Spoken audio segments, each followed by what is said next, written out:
There are few events more joyful than the day a new baby is welcomed to the world.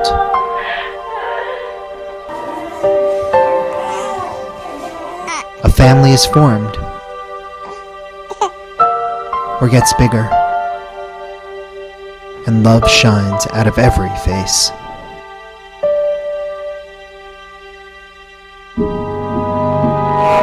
But in 45 countries around the world, a dreaded disease that many people assume was wiped out long ago turns that joy into tragedy, taking the lives of thousands of babies and their mothers in the first week after birth.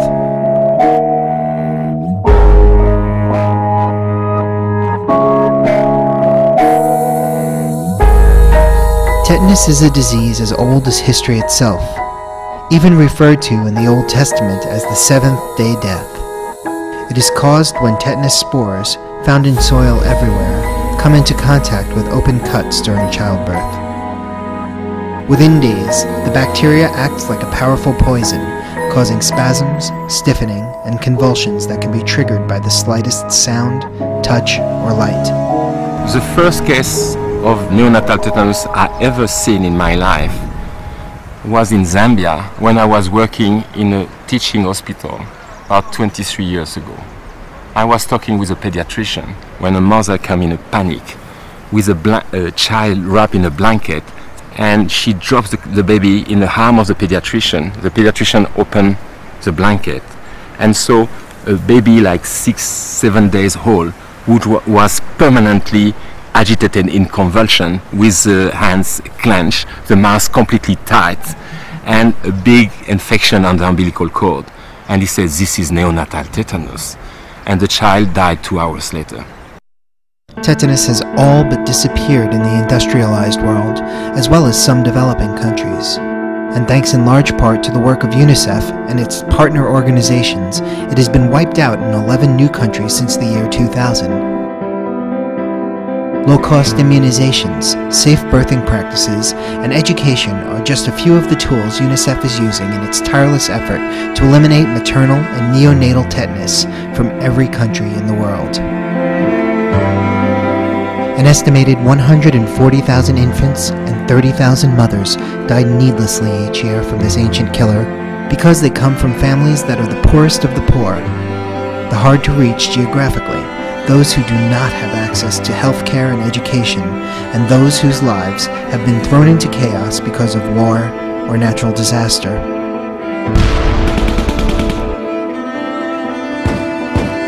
After escaping fighting around her home village, Lucinda Pedro was forced to flee with her family to a refugee camp outside of Luanda, Angola. It was there that she gave birth to her son, Alfonso Domingos. After her baby was delivered, traditional herbs were rubbed in the baby's umbilical cord. 4 days later, the cord was infected and the deadly symptoms began. And 1,000 miles away in Ethiopia, another mother sat anxiously while doctors attempted to stabilize her 8-day-old child. The baby's mother, Itanesh Base, was never vaccinated. It fell on Dr. Akilu Tisome to save her little boy Mamusha's life. As sad as it is to see a hospitalized baby struggling against death from tetanus, Francois Gass explains that scenes like this are the tip of the iceberg in many developing countries. When you see 1 or 2 cases in an hospital, you have hundreds that die at home and nobody has ever heard about their birth or their death. That's why the disease was called a silent killer. To protect every mother and every baby, UNICEF and its partners must be untiring and creative.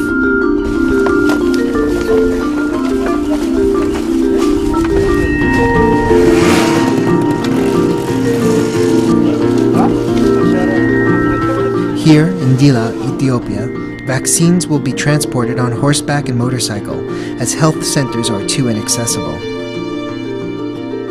Using coolers that originally stored polio vaccines, volunteers like Asfwa Biranu go from home to home, giving the tetanus shots.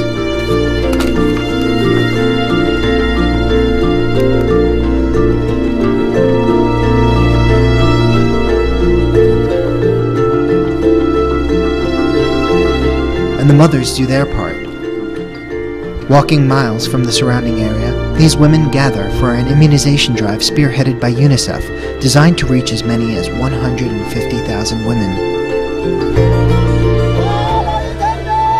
Although there is joyful celebration at the greater health the mothers and their children will now enjoy because of the day's accomplishments, creating enthusiasm is not always an easy task. One of the challenges of convincing a mother to become immunized can be countering rumors that the shot will sterilize her or harm her fetus. Yet with education, women like 37-year-old Aparash Tadase become strong advocates among their peers. 2 of my children died as babies. 1 of them died soon after birth. Ever since I learned immunization could save my children's lives, I have been sure to get all of my shots.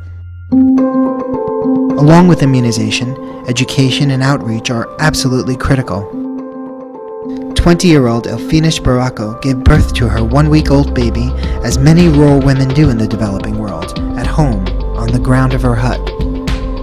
Her family shares its dwelling with its most treasured assets, its farm animals. The danger of giving birth is that the soil and the dung are major sources of tetanus spores. Spreading the word about the importance of getting your shot and using safe birthing practices is an essential part of the campaign to end maternal and neonatal tetanus. One of UNICEF's partners, Ubiset Mekuria's job, is to share information with traditional midwives like Mulanesh Barane about keeping births hygienic and safe.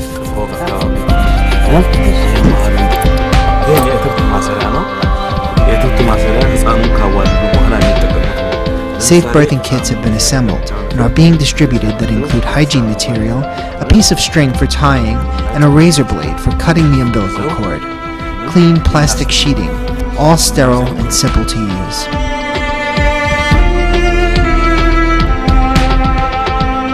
After thousands of years, the possibility of eliminating tetanus once and for all is more feasible than ever. Simple, low-cost solutions, combined with a partnership that includes governments, foundations, corporations, and caring individuals everywhere, give promise that our common goal can be reached. No family should ever have to suffer the anguish of watching a child or mother die from tetanus. And if UNICEF and its partners get the support they need, no family will. It's unacceptable to see a disease which had disappeared from the developed industrialized world to still occur in developing countries when we have a solution. We should not be talking about neonatal tetanus after 15 years of immunization and all the success stories we have heard about immunization. Let's do that little extra and make this disease history.